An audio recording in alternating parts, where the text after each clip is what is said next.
मॅथचा प्रश्न आहे. एका बसमध्ये तू बसची ड्रायव्हर आहे. एका बसमध्ये 6 जण बसलेले असतात, बरोबर. पहिल्या स्टॉपला 3 जण उतरतात आणि 3 जण चढतात. दुसऱ्या स्टॉपला 4 जण चढतात, 5 जण उतरतात. जमतंय का? 4 जण चढतात. हां, आणि 5 जण उतरतात. कॅल्क्युलेशन करून घे परत एकदा. एका बसमध्ये पहिल्या स्टॉपला 6 जण चढतात, 3 जण उतरतात. दुसऱ्या स्टॉपवर 3 जण चढतात, 4 जण उतरतात. 3 जण चढतात. हां, सांग. झालं?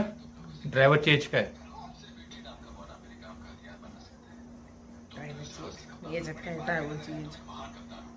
प्रश्न तो आहे ना, ड्रायव्हरची एज काय?